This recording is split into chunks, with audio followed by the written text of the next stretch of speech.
Hi hello ಎಲ್ರಿಗೂ ನಮಸ್ಕಾರ. ಈ ಬೋರ್ವೆಲ್ ಟ್ರಬಲ್ ಏನಪ್ಪ ಅಂದರೆ ಬೋರ್ಡ್ರಸ್ಸುಗಳು ಯಾವ ರೀತಿ ಮೋಟ್ರ್ ಮೇಲೆ ಬಿದ್ದಿರುತ್ತೆ ಅಂದ್ಬಿಟ್ಟು ಈ ವಿಡಿಯೋದಲ್ಲಿ ನೋಡ್ಬೋದು.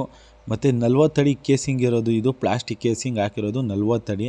40 ಅಡಿಗೆ ಯಾವ ರೀತಿ ನೀವು ನೋಡ್ಬೋದು, ಬೇರ್ಗಳು ಯಾವ ರೀತಿ ಹೋಗಿದೆ ಅಂದ್ಬಿಟ್ಟು ಈ ವಿಡಿಯೋದಲ್ಲಿ ನೋಡ್ಬೋದು. ಇವಾಗ ಒಂದು 20 ಅಡಿ ಬಿಟ್ಟಿದ್ದೀವಿ, ಇರಿ ನಿಮಗೆ ತೋರಿಸ್ಕೊಡ್ತೀನಿ ಯಾವ ರೀತಿ ಬೋರ್ವೆಲ್ ಒಳಗಡೆ ಮರದ ಬೇರುಗಳು 40 ಅಡಿ ಆಳಕ್ಕೆ ಯಾವ ರೀತಿ ಹೋಗಿರುತ್ತೆ ಅಂದ್ಬಿಟ್ಟು ಈ ವಿಡಿಯೋನೇ ಸಾಕ್ಷಿ. ಯಾವ ಮರದ ಬೇರಪ್ಪ ಜಾಸ್ತಿ ಹೋಗೋದು ಅಂದರೆ ಆಲದ ಮರದ ಬೇರು ತುಂಬ ಜಾಸ್ತಿ ಇಷ್ಟು ಆಳಕ್ಕೆ ಹೋಗೋದು. ಮತ್ತು ಬೋರ್ವೆಲ್ ಅಕ್ಕಪಕ್ಕದಲ್ಲಿ ಮರಗಳನ್ನ ಸ್ವಲ್ಪ ಕಮ್ಮಿ ನೆಡಿ, ಮರಗಳನ್ನೇ ನೆಡಬೇಡಿ ಅಂತ ಹೇಳ್ತಾ ಇಲ್ಲ, ಸ್ವಲ್ಪ ಕಮ್ಮಿ ನೆಡಿ. ಮರಗಳು ಇದ್ದಷ್ಟು ನಮಗೆ ಅನುಕೂಲ. ಆದರೆ ಈ ರೀತಿ ಟ್ರಬಲ್ಗಳು ತುಂಬ ಕಮ್ಮಿ ಆಗುತ್ತೆ. ಯಾಕಂದರೆ ಒಂದು 20 ಅಡಿ ಕೇಸಿಂಗ್ ಹಾಕಿರ್ತಾರೆ, ಒಂದು 30 ಅಡಿ ಕೇಸಿಂಗ್ ಹಾಕಿರ್ತಾರೆ. ಏನಪ್ಪ ಇವನು ಸುಳ್ಳು ಹೇಳ್ತಾ ಇದ್ದಾನೆ, ನಮ್ಮ ಬೋರ್ವೆಲ್ ಪಕ್ಕದಲ್ಲೇ ಆಯ್ತಲ್ಲ ಮರ, ಆದರೂ ಯಾವ ರೀತಿ ಟ್ರಬಲ್ಗಳು ಕೊಟ್ಟಿಲ್ವಲ್ಲ ನಮಗೆ. ಸರ್ ಈ ವಿಡಿಯೋ ನೋಡಿ, ಬೇರೆ ವಿಡಿಯೋ ಬಂದ್ಬಿಟ್ಟು ಕಾಪಿ ಮಾಡ್ಕೊಬಂದು ತಂದು ಹಾಕ್ಬಿಟ್ಟಿದ್ದಾನೆ ಅಂದ್ಕೋಬೇಡಿ. ಫುಲ್ ವಿಡಿಯೋ ನಮ್ಮ ಯೂಟ್ಯೂಬ್ ಚಾನಲಲ್ಲೇ ಇದೆ. ರೋಲ್ ಜಿಪ್ ಕೆಲಸ ಮಾಡ್ತಾ ಇರೋದು, ಸರ್ಚ್ ಮಾಡಿ ಸಿಕ್ಕುತ್ತೆ. ಮತ್ತು ಇನ್ನೊಂದೇನಪ್ಪ ಅಂದರೆ ನಮ್ಮ ಯೂಟ್ಯೂಬ್ ಚಾನಲ್ ನೋಡಿದವರೆಲ್ಲ ಪ್ಲೀಸ್ ಸಬ್ಸ್ಕ್ರೈಬ್ ಮಾಡಿ, ಲೈಕ್ ಮಾಡಿ, ಶೇರ್ ಮಾಡಿ. ನಿಮ್ಮಿಂದ ಒಬ್ಬರು ರೈತರಿಗೆ ಅನುಕೂಲ ಆಗಲಿ ಮತ್ತು ಎಲ್ಪ್ ಆಗಲಿ ಅಂದ್ಬಿಟ್ಟು ಪ್ಲೀಸ್ ನಿಮಗೆ ಕೇಳ್ಕೊತಾ ಇದ್ದೀನಿ ಅಷ್ಟೇ.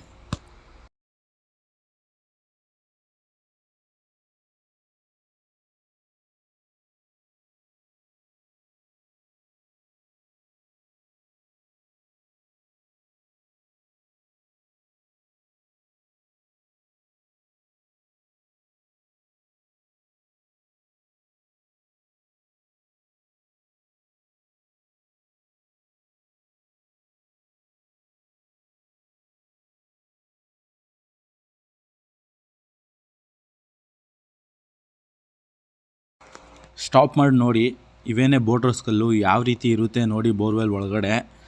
ನೋಡಿ, ಇದ್ರ ಆಲ್ರೆಡಿ ಪೈಪ್ ಬುಟ್ಟಿ ಕಟ್ ಮಾಡ್ಕೊಂಡಿರೋದು. ಪೈಪು ಬರದೇ ಹೋದಕ್ಕೆ ಆ ಪೈಪ್ನ ಕಟ್ ಮಾಡಿ ಬೋರ್ವೆಲ್ನ ರೀಬೋರ್ ಮಾಡ್ಬೋದು. ಆದರೆ ಮೋಟ್ರ್ ಇರೋವರೆಗೂ ಮಾತ್ರ ರೀಬೋರ್ ಮಾಡೋಕ್ಕೆ ಸಾಧ್ಯ, ಅದ್ರ ಮೇಲೆ ರೀಬೋರ್ ಮಾಡೋಕ್ಕಾಗಲ್ಲ. ಮೋಟ್ರ್ ಇರುತ್ತೆ, ಅದಕ್ಕೆ ಮೋಟ್ರ್ ಮೇಲೆ ಹೋಗಿ ಡ್ರಿಲ್ ಕೂತ್ಕೊಂಡಾಗ ಏನಾಗುತ್ತೆ, ಬರೀ ಮೋಟ್ರೂ ತಿರುಗುತ್ತೆ, ಡ್ರಿಲ್ಲು ತಿರುಗುತ್ತೆ, ರೀಬೋರ್ ಮಾಡೋಕ್ಕಾಗಲ್ಲ. ಅದಕ್ಕೆ ನೋಡಿ, ಈ ಬೋರ್ವೆಲ್ಲು ವೇಸ್ಟ್ ಅಂದ್ಕೊಳ್ಳಿ ಒಂದು 80%. ಬನ್ನಿ, ಇವಾಗ ನೀರು ಸಿಕ್ಕಿದೆ, ನೀರಿಂದ ಸ್ವಲ್ಪ ಒಳಗಡೆ ಬಿಡೋಣ. ಬೋರ್ಡ್ರಸ್ಸು ಯಾವ ರೀತಿ ಬಿದ್ದೋಗಿರುತ್ತೆ ಅಂದ್ಬಿಟ್ಟು ಈ ವಿಡಿಯೋದಲ್ಲಿ ನಿಮಗೆ ಕ್ಲಿಯರಾಗಿ ಗೊತ್ತಾಗುತ್ತೆ.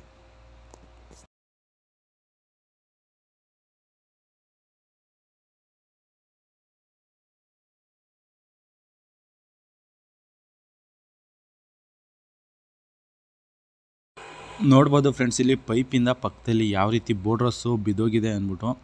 ಈ ರೀತಿ ಬೋರ್ಡ್ರಸ್ಸು ಬಿದ್ದು ಜಾಮ್ ಆದಾಗ ಮೋಟ್ರುಗಳು ಬರಲ್ಲ.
ಪ್ಲೀಸ್ ಈ ವಿಡಿಯೋ ನೋಡಿದವರೆಲ್ಲ ಲೈಕ್ ಮಾಡಿ, ಶೇರ್ ಮಾಡಿ, ಸಬ್ಸ್ಕ್ರೈಬ್ ಮಾಡ್ಕೊಳ್ಳಿ.